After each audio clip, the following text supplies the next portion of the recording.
সবচেয়ে বেশি ভালোবাসেন, মহব্বত করেন আমাদেরকে আমাদের রব। কে ভালোবাসে আমাদেরকে? আল্লাহ ছাড়া আসলে ভালোটা বাসেই বাকে। আমরা যে পবিত্র সম্পর্কে কথাও বললাম, এই যে স্বামী স্ত্রীর সম্পর্ক, স্বামী স্ত্রীর মধ্যে মহব্বত, পবিত্র সম্পর্ক, এটা হালাল, বৈধ। আল্লাহ পাক বৈধতা দিয়েছেন, কারণ আমাদের প্রবৃত্তির চাহিদা আছে। এই চাহিদা পূরণের জন্য আল্লাহ পাক আমাদেরকে হালালভাবে বিয়ে করতে বলেছেন। সমাজ বিয়েটাকে কঠিন করে ফেললো আর জেনাটাকে সহজ করে ফেললো। বিয়ে কঠিন হয়ে গেল, এরা এখন বিয়ে করতে পারবে না চাইলে। 21 বছর না 20 বছর বয়স হলে সে বিয়ে করতে পারবে না। 20 বছর একটা ছেলে আগামীকাল এই তথাকথিত ভালোবাসা দিবস পালন করতে পারবে, জেনা করতে পারবে।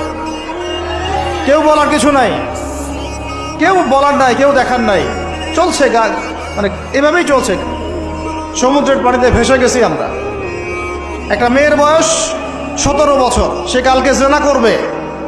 অগণিত মেয়ে কালকে 17 বছরের মেয়ে জেনা করতে পারে, আল্লাহ হেফাজত করুন।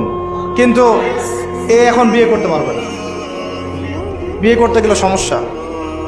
তাহলে চিন্তা করেন, পয়সার এক পিঠ যদি আপনি দেখান, অপর পিঠ দেখতে হবে। এক পিঠে যদি এই সমস্যা হয়, অপর পিঠে কী পড়তে সেটা দেখতে হবে, আমাকে বুঝতে হবে। বিয়ে কঠিন হয়ে গেল, জেনা সহজ হয়ে গেল। আবার বাসায় ধরেন একটা পুরুষের সামর্থ্য আছে, চাহিদাও বেশি, সামর্থ্য আছে অনেক, চাহিদাও বেশি। সমাজে বিধবা মেয়ে পড়ে আছে, তালাকপ্রাপ্ত মেয়ে পড়ে আছে, এতিম মেয়ে পড়ে আছে, বিয়ে করার মানুষ নাই।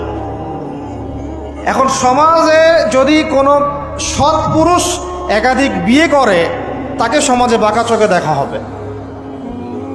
কিন্তু এই পুরুষে যদি বিয়ে না করে বাইরে আরো 10টা মেয়ের সাথে অকাম কুকাম করে, তাকে কিচ্ছু বলা হবে না। বলেছি আমি, কোরআন একদিকে, সুন্নত একদিকে, ইসলাম একদিকে, সমাজ, এই সমাজের তাকদীর খারাপ। এইভাবেই নবী সাল্লাল্লাহু আলাইহি ওয়াসাল্লাম পেরেশান ছিলেন কিভাবে সমাজের মানুষকে ফেরানো যায়। আজকে আমরাও পেরেশান।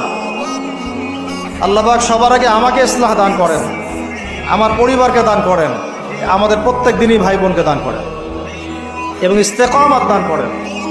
আল্লাহুম্মা সাব্বিতনা ওয়াজআলনা হাদিয়ান ওয়া মাহদিয়া, আমিন ইয়া রাব্ব। তো এখন কথা হচ্ছে, এগুলো চলছে আমাদের চোখের সামনেই। কিন্তু দেখেন প্রিয় ভাইয়েরা, আল্লাহ পাক শাস্তি বলেছেন 100 বেত্রাঘাত। কেউ যদি আবার বিবাহিত হয়ে এই কাজ করে, জেনা করে, তাহলে তার শাস্তি কি বলেছেন? বলা হয়েছে কোমর পর্যন্ত মাটিতে পুঁতে ফেলে তাকে পাথর নিক্ষেপ করে হত্যা করতে হবে। এটা কোরআন এবং হাদিসের শাস্তি। আর আমরা কি করছি দেখেন। আমি 2টা হাদিস বলি আপনাদেরকে, শোনেন, ইয়াংরা শোনেন। এই 2টা হাদিস আজকে ভুলবেন না। আলোচনা অনেক লম্বা হচ্ছে তো অনেক কিছু ভুলে যেতে পারে, এই 2টা হাদিস ভুলেন না।